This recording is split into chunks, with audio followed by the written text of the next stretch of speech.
রাতে তো তোর জন্য চলে আসছি, ভালো করে দেখতেও পারলাম না।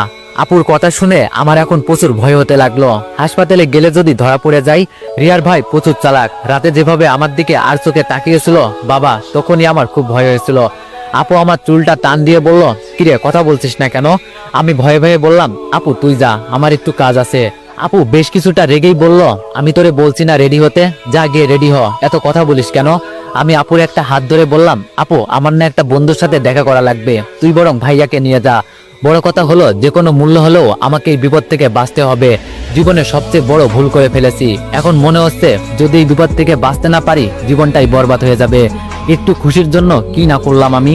আপু আমার চোখের দিকে তাকিয়ে বলল, তোর কি মনে হয় ভাইয়া আমার সাথে যাবে? ও তো সারাক্ষণ ওর হবু বউকে নিয়ে পড়ে থাকে, নইলে কি তোরে বলতাম আমি? এবার আমার কপাল দিয়ে রাতের মতো ঘাম ধরতে শুরু করবে বুঝি। কি এক বিপদে পড়লাম, আপু আমাকে নিয়ে যাবেই, এটা খুব ভালো করেই বুঝতে পারছি, বাঁচার মতো কোনো রাস্তা নেই। আমি বললাম, আচ্ছা আপু তোরা হাসপাতালে দিয়ে